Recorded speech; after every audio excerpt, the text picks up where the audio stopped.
Good afternoon, everyone. Good afternoon. Maraming salamat po. Good afternoon. Thank you for this opportunity to be able to share my quotation mark expertise.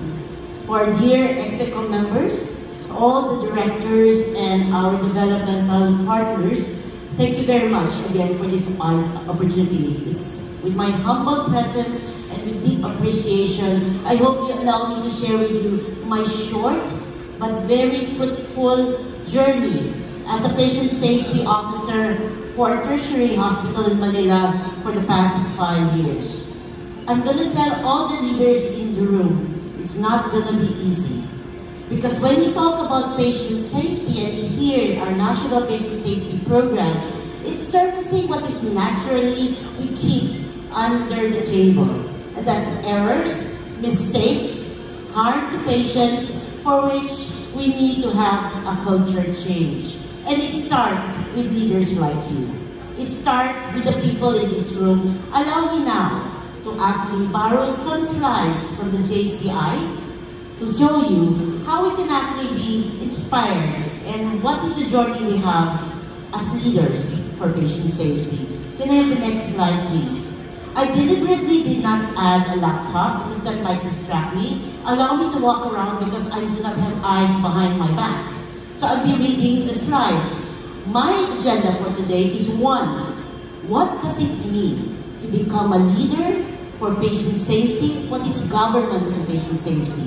Number 2, what are the qualities that is actually being asked of us to become leaders of patient safety? And finally, what are the tools we can use to employ to become leaders of patient safety? Next slide, please. A leader is always charismatic. We are not chosen because we know somebody. Of course not. We are chosen because we are movers. We can move things. So leaders provide direction, guidance, and example to others. And therefore, that is how we achieve our KPIs. How does achieve our goals? Subsequently, leaders are courageous. We are boundless in our courage and even in fear. Therefore, with the balance of courage and fear, we have the ability to infect others, to take others where they do not want to go and where they dare not go. Therefore, a leader usually is an influencer. In this era of social media, influencers have a lot of followers, thousands. In this room are underestimated influencers that move healthcare. Therefore, we influence a group of people that will make a difference. Next slide. Unfortunately, we multitask. Whenever we're given roles as leaders, we tend to multitask. It may be because of resources, it may be because of the lack of people or the lack of delegation. We tend to become managers and leaders. And these slides define the difference. As I mentioned, leaders are charismatic. A leader could easily not move, yet things happen because they're supposed to set the direction. They create the vision, they create alignment, they motivate. But the managers are executioners. They're the ones who strategize, they plan, they take the resources, they allocate, they set objectives and targets, organize the staff, and in detail, set their sight on when the goals are supposed to be achieved. Next slide. But not all leaders are managers. Few are chosen to become both. Therefore, I'm not saying that's a lack of anyone. It's a matter of knowing where your limitations are and your strengths are. So if both leadership and management are balanced, we are going towards the right direction. Next slide, please. So, leaders cannot move without governance. We've just heard our National Patient Safety Plan for the Philippines from the Department of Health, and that's already a big step because that's governance. So it refers to the governing entity of the hospital and of the country that could actually make the difference. And now the first brick on our wall, on steady wall of patient safety, is about to be disseminated in documentation. So structures and processes for which health systems are regulated will be be actually disseminated. Next slide, please. Therefore, there is different layers of leadership that you can see. Governance coming from the Department of Health. We just heard how enthusiastic our Department of Health is. The next thing for the private entities here is to convince your board of directors. It took a lot of my wardrobe and my charm to convince our board of directors that patient safety should be a priority. That's the reason I still have this figure. The next you have to convince is the chief executive, the president, or even the medical chief officer of your hospital or your unit. Because then they have a lot of priorities. You know, it's very difficult to become a leader. Because you have a lot of priorities. You have to make sure it works, you reach the quota. For private hospital, you have to earn, you have to allocate the resources. Therefore, you should actually convince or be convinced, if you are the person in it, that patient safety is actually a priority. Subsequently, it will disseminate. I always actually become to have a realization that in order to move, you have to become like a cult. It is like a religion. Convince people, set the vision, set what are the pros and cons, and when you have them together, steer the wheel. But you cannot do it alone. You need hospital leadership across, whether it's medical, nursing, administration, security, facilities, and waste management. It's across the board. Pardon my Tagalog, but you are the most marites person in town. You have to affect everyone, even go all the way to the sewers to make sure biological wastes are not being discarded wrongly. Finally, it will flow. Just like K-pop culture has flowed in the Philippine industry and now it's P-pop, it will in fact, because the movers are already affecting the waiters. The waiters become movers, the followers will follow. Next slide. So as mentioned, if this is it, if you have the yes, we have the first step. They are the one who are the supreme rulers who give the authority, the responsibility, and the resources for you to be able to allocate for patient safety. They will actually say, go ahead, do your plans and policies, give me a quality and patient safety program because the DOH is going to check us annually. Thank you very much, DOH, because that means I can further convince my own hospital, and therefore they will also ask for reports. As I mentioned, it's going to be difficult to get those reports because one of the key things mentioned a while ago was a non-punitive culture, and that's not going to be easy. We were born as Filipinos that if our parents see us doing something wrong, you are at fault unless proven otherwise. That has to change. So I will not blame our parents because without them we will not be here. But it's about time we actually change that in the healthcare industry. Next slide. So this is engagement of governance. Governance will give the go signal. Make a quality and patient safety program in your own individual units. Make it the top of your agenda. Maybe not the top. We have to battle it out a lot, but at least the top priority, at least we need the top 10 or the top 5. I was just saying, I keep on battling every year. The top risks for our hospital were in the top 2 or 3 for patient safety. And I'm glad that has come down from number 1 already, now it's 3. But they were always in the top 8 when it comes to priority. So I'm still battling it out nicely over a cup of coffee with the board and the president to make sure we come up at least to the top 5. Subsequently, you cannot do it alone. You cannot be the chief medical officer, neither can you be the patient safety officer. There has to be a certain delineation of roles. There has to be a certain distancing for the patient safety officer. That way, there is actually what we call, I'm looking for the word, honesty, lack of conflict of interest. Therefore, that has to be done. The activities are there. The DOH is laid it out. It has to be patient-centered. You have to promote leadership accountability. There should be incentives for those who actually deal with patient safety well. And finally, we have to monitor results with data. Next slide. Can I have the next slide, please? So once it's there, what is our role? We are given the directive, we are given the vision, now it's about time to act. We need to provide support and resources to the people we assign for our patient quality group in the hospital. Subsequently, quality and patient safety is not something innate. I've been a doctor for 30 years, I got hired 5 years ago, and I still don't know a thing about quality and patient safety when I came in. It has to be trained.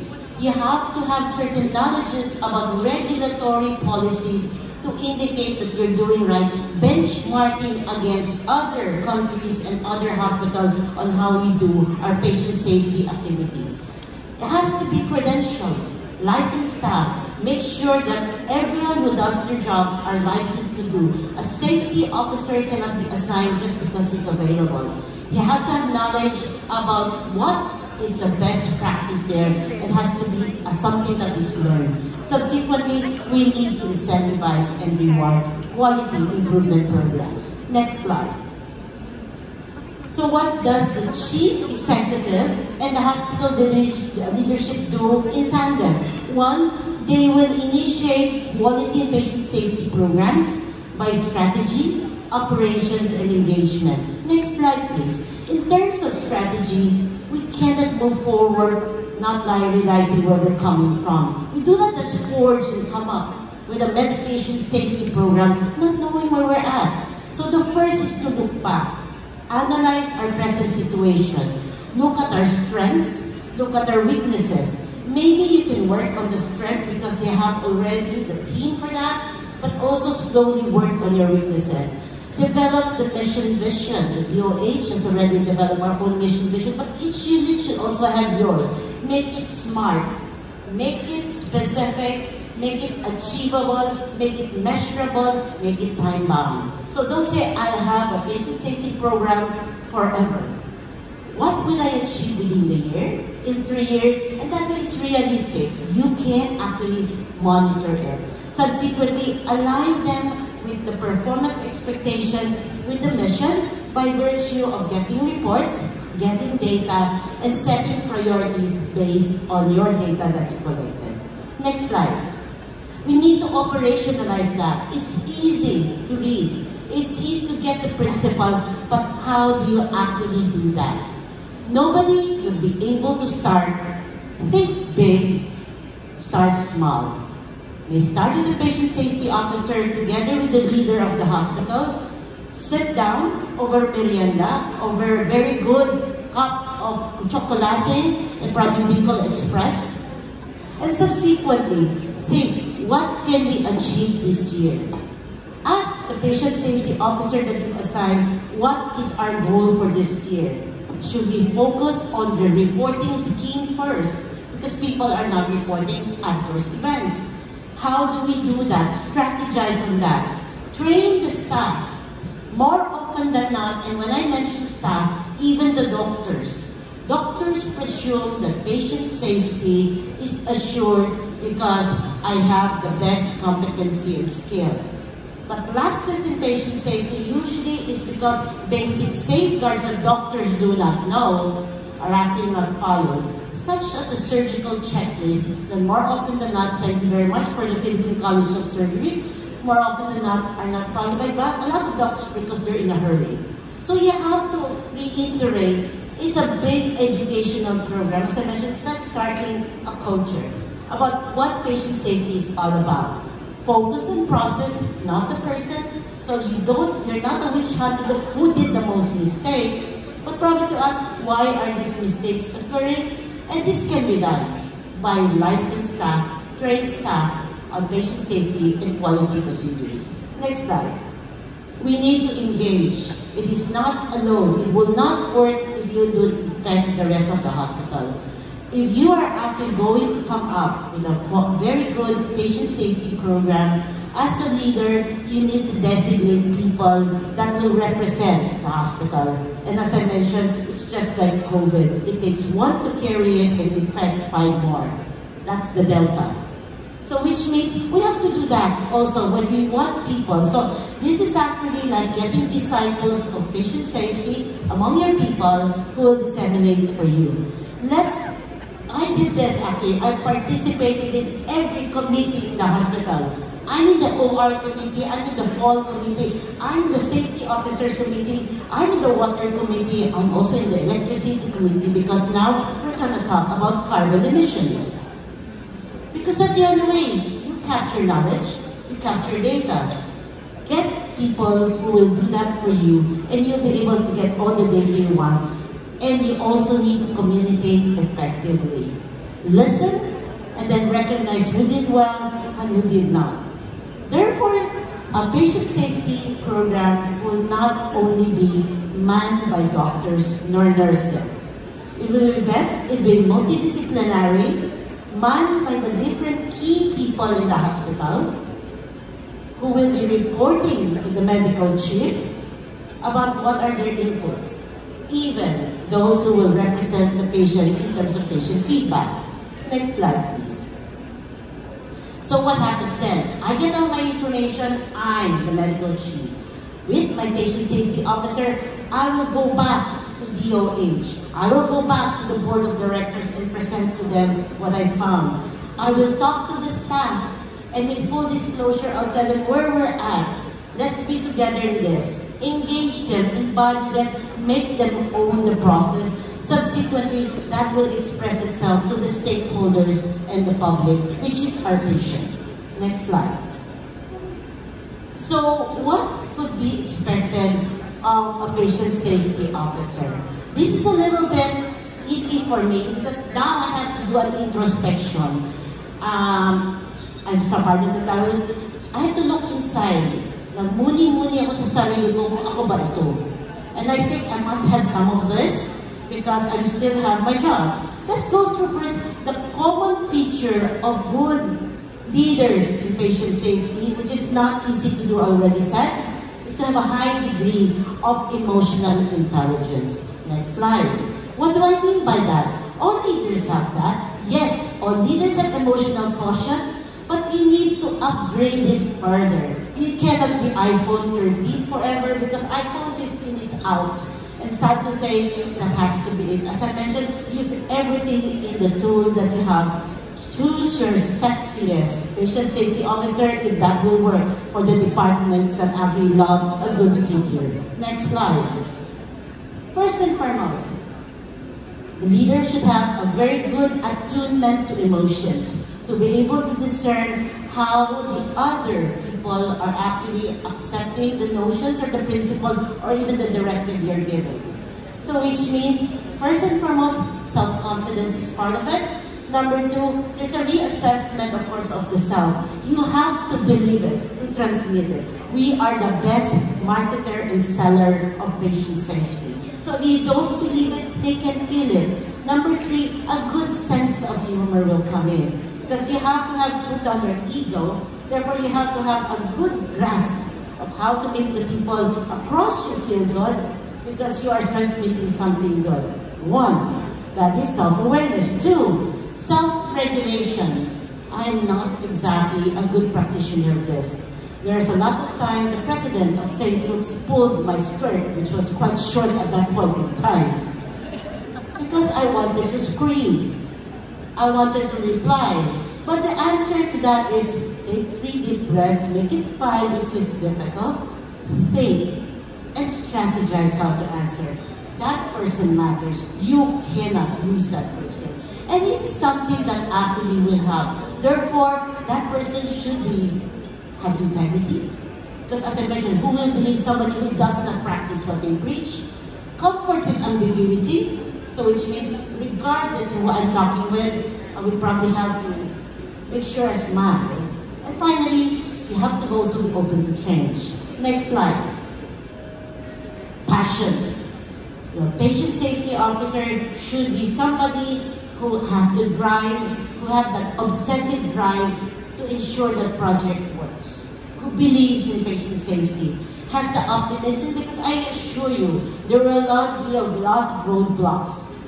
They have to be convincing that you will not be blind if you report your errors and adverse events. And with your leaders backing this particular patient safety officer, it could work. That patient safety officer should strategize how it can happen, and that means an organizational commitment.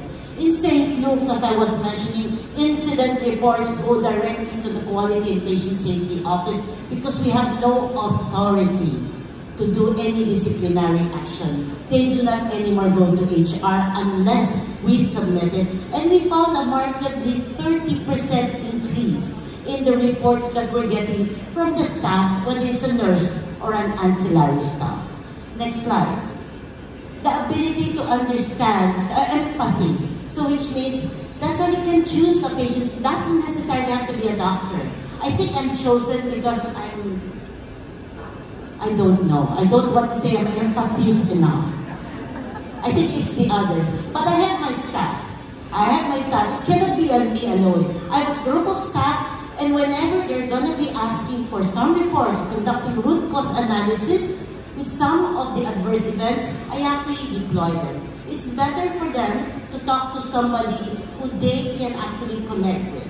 So in my staff, I have data managers, I have renal nurses, I have pharmacists, I have nutritionists, and I have nurses, and I am the only doctor in the team.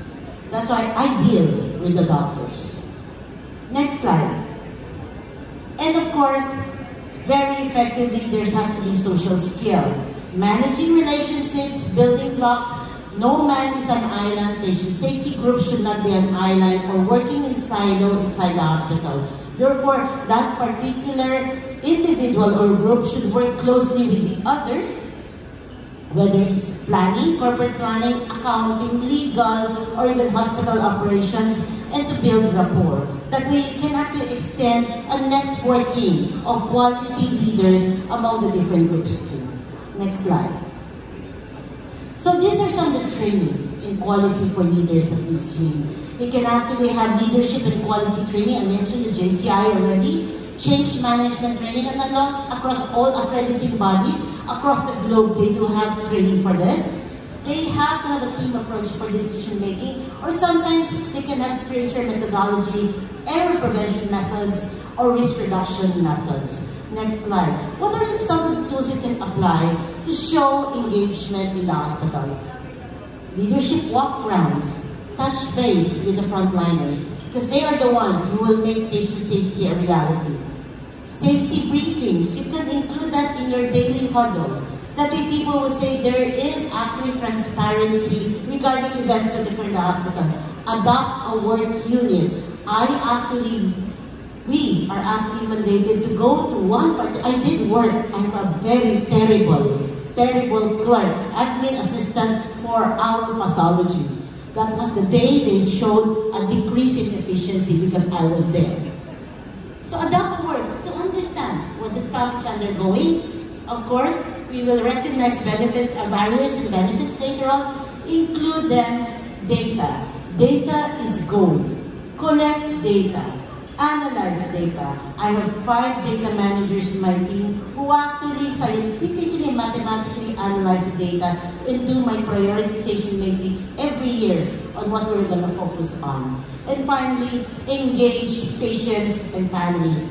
A robust feedback coming from patients and families will give you an idea if you are actually doing your patient safety program right or not. Remember, the word is patient safety. It's for them, not for us. We may clap our back that we're doing well with survival rates, but value that is more important for the patients is the fact that they have a good and safe patient journey. So the feedback works. They have delayed results coming out. May be true, but for our turnaround time, we're still on time. Then there's something amiss. Next slide. So another tool you could do, which we conduct yearly, is a patient safety culture survey. It gives you an idea what are the accepted activities, the expected, what is supported and rewarded behaviors, and finally, it cuts across the whole organization. Next slide, please. So, what would surface? In our recent Patient Safety Climate Survey in a hospital, tertiary hospital in St. Luke's, it is a little bit disheartening, but actually quite awakening, still to hear some people questioning the fact, why is there bullying inside the stations? And that's a reality. So at least that will surface about problems about communication, hesitation for reporting, response to error, lack of staffing, which we heeded, therefore now we have enough staffing, and therefore the attrition rate is going lower. And finally, work patient pace. How do you convince the board or your bosses that you actually need this? It translates. If you promote quality, you promote patient safety, you hear your people, you conduct this, lower attrition rate, lower complaints, lower recovery, or actually something that you would do to address adverse events, compensation for adverse events. Therefore, that relates to a better operating efficiency of any hospital. Next slide. That's how I did it in our hospital. I'm Chinese. I'm naturally profit-oriented. So I told them, if you do this, this will go down in terms of peso. And it did. They managed that the recovery rate has gone down. There was lesser complaint. Reputation-wise, the hospital is doing better. We managed to have better feedback because now we're listening to the patient. The staff are not leaving us anymore because they found that it's nice, although they're still leaving us for UK and America, I'll accept that. We cannot offer them the same compensation, but at least they're not leaving us because they're unhappy with us. So I've given you all of this. The primary word here now is commitment. We need to commit to promote patient safety because it's the most underestimated medical terminology we have in our textbooks. And finally, it is also understudied. So hopefully the Philippines will be at par eventually with the rest of the globe regarding patient safety. Maraming salamat po. Thank you.